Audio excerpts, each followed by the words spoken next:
On February 17th, 2021, Nintendo held a direct announcing a game that would take the internet by storm. The DC Superhero Girls are here to save the day. Now, DC Superhero Girls Team Power was a game that I did not see coming all the way back in 2021. So when it was revealed, I was shocked because as someone who has watched the show, this game should not be real, especially when the game came out during a time when games based on cartoons weren't being made as much as they were back in the day. On top of this, the show was one of the cartoons that didn't really get a lot of airtime on Cartoon Network, so its viewership wasn't that high. But oddly enough, on YouTube, the show was relatively popular, with videos from the official DC Superhero Girls channel hitting views from 1 million to as high as 16 million. Maybe the views from the YouTube channel carried the show into getting a game, but I really don't know. All I know is that when this game dropped on the 4th of June in 2021, I was on it as soon as I woke up. And funny enough, I recorded a video on the game using the clipping feature on the Switch since I didn't have a capture card. Then, throughout all of online school that day, I was not paying attention. Instead, I was sending clips to myself and editing them for a video. Okay, I'm way off track. I gotta stop. But this is probably the only time I get to talk about this show or game on my channel, so you'll have to forgive me. But long story short, I was excited for the game, and I was probably the only person excited for the game. But nevertheless, I beat the game and had a very fun time with it, mostly because I liked the show. So I wouldn't really recommend the game to anyone who hasn't watched the show, which you should if you haven't. Oh wait, you can't watch it legally anymore because they took it off of every streaming platform in the...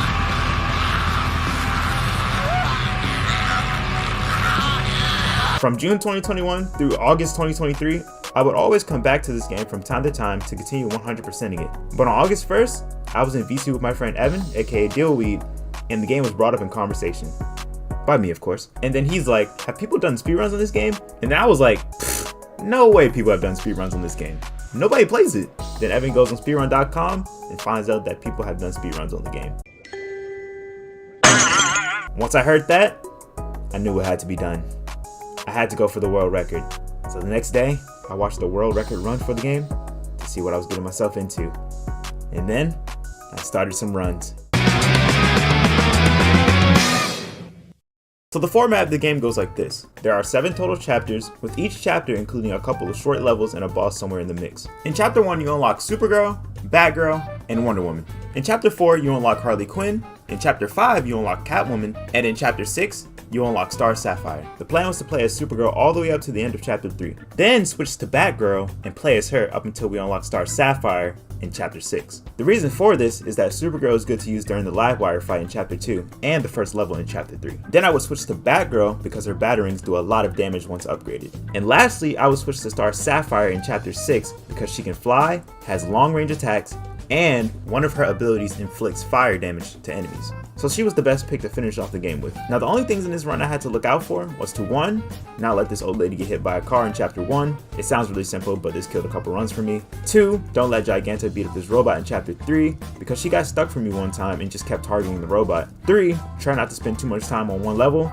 And 4, make sure I beat the game before my Switch dies. Yeah, so I should probably explain my setup for recording my run since I don't have a capture card. Okay, so boom, I had my Switch propped up on my monitor with my Steam Deck case placed in front of the Switch and slightly to the side. Then I put my phone on the Steam Deck case, and on top of that, I put a Vaseline bottle in front of my phone so that it would stay in place. So yeah, I had a pretty scuffed setup for this thing, but I was determined to beat the world record, which at the time was 1 hour, 59 minutes, and 38 seconds.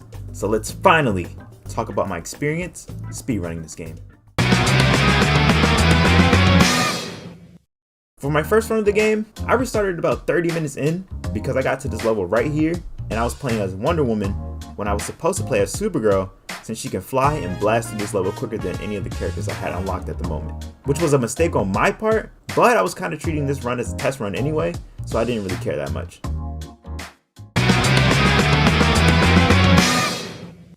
My second run of the game went pretty well, up until I got to this level an hour and 5 minutes in. And in this level, you have to find and defeat 3 criminals hiding around the map to get these pearls back. But the thing was that I forgot the locations of all 3 of them. Not gonna lie, I forgot about this part entirely. So when I got to it, I didn't see any markers on the map of the locations of each criminal. So I thought my game was bugged, but in reality, it wasn't. So that killed the run entirely. Now my third run of the game was ruined by something really stupid. So what had happened was that I got to one of the levels where all you had to do was defend a building for 3 minutes. so you really couldn't lose any time on these levels, which caused me to become more laid back on this level. And before I could even notice, my character died, because I was not paying attention to my health bar. This really annoyed me in the moment, because I knew it could have been avoided if I just paid more attention, which sucked, but I had to keep moving. My fourth run was the one I finally completed fully, but it wasn't perfect at all. For one, all my runs up to this point were all done on the same battery cycle on my Switch. This means that anywhere in one of my runs, my Switch could just flat out die, thus ending the run, which I realized midway through this run. So what I did was wait until I got to one of the tower defense type levels, and I plugged in my Switch to the charger. The only thing is that this would invalidate the run since the game wasn't in the frame. But I just kept progressing through the story normally until I got to the first part where you play as Catwoman. In this part, you had to jump from rooftop to rooftop TMNT style and get to the other side of the map without touching the ground, which is the exact opposite of what I did. I fell off these buildings twice, which caused me to gain at least 2 minutes in my run. But I wasn't even on pace to beat the world record this run anyway, so I wasn't that disappointed. Even though the run was basically dead, I kept going all the way to the end to see what was ahead of me. And when I beat the game, my time was 2 hours, 4 minutes, and 45 seconds, which was 5 minutes more than the current record. After I finished this run, I decided to take a little break to eat and watch the video of the current world record run. But after that, it was time to hop right back in. Runs number 5 and 6 both ended pretty quickly at the same spot. Around 12 minutes into both runs, I got to the part where you help this old lady across the street. And both times, I got her hit by a car on accident, which annoyed me because of how simple this part is. But I had to move past it and start a new run. For run number 7, I got about 34 minutes in and arrived at the Giganto boss fight. But before the boss, you have to lure her to a certain spot and distract her so that she doesn't attack this robot who is helping citizens in the area. I never had an issue with this part up until this run, because what had happened was that Giganto got stuck in the area that the robot was in, and every time that I tried to get her away from the robot, she would focus on me but throw out an attack in the same area that the robot was in, thus killing the robot and causing me to lose the level. This was so annoying because I tried everything to get her away from that robot, but she wouldn't budge. So unfortunately, this was another run lost to something stupid. Okay, now it started to get late, and I still haven't beaten the world record yet. And after those last 3 runs, I was tired at that point. But I had one more run in me for that night, and this was the one. I easily got past the granny part, defeated Livewire pretty quickly, got past Giganto without any issues, found all 3 criminals easily in this level, completed the Catwoman level efficiently without falling off the buildings in the first part, and I got to the end without dying once. Even with all this, I still didn't think I was on track to beating the world record. But once I saw that the final boss only needed a few more hits, I looked at the timer and saw that I was on track to beat the world record. So I beat the final boss, and once the credits started rolling, I stopped the timer and saw that my time was 1 hour, 58 minutes, and 29 seconds. I did it. It took all day, but I really beat the world record. Now, all I had to do was upload my run to speedrun.com and wait for it to get verified. I did it! I did it! I saved the bridge! By myself! I really did it! Oh, you did it all right. Huh?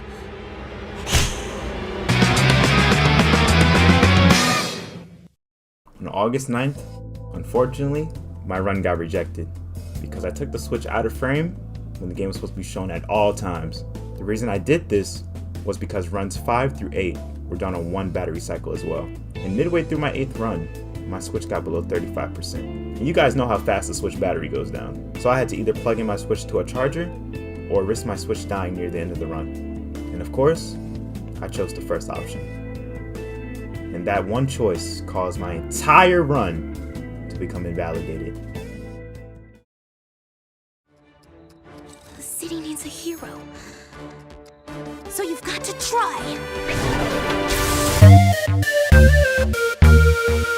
You thought it was over. On the same night that my run got rejected, I decided to run it back. At first, I wasn't going to try again, because I thought to myself that at least I knew that I had the fastest time in the world.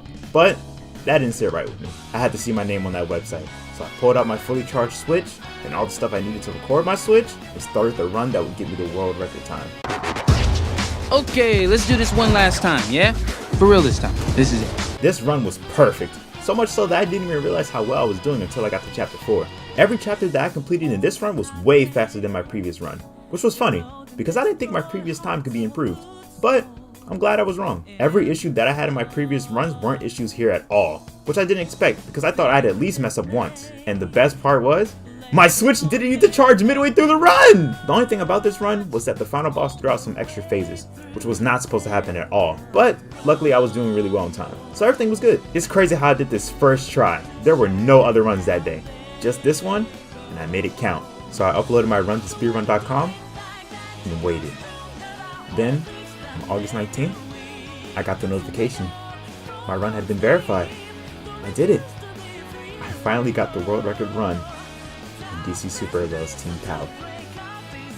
This was the first ever speedrun I did, and I gotta say, it was definitely an experience to remember. The whole thing changed how I watch other people play speedruns, because when they mess up, I feel it way more than I used to, because of how I had similar experiences. On top of this, the game was pretty fun to speedrun. It had its chill moments, and then it had its annoying moments. But overall, it was still fun. Now, since this is the only video I get to do this in, I think the show is super fun. The art style of the show is fun. I'm not finished. The main 6 characters are all great. I really like how they interact with each other. I really like their character designs as well. Oh, and since I'm talking about the show, I might as well talk about how accurate the game looks.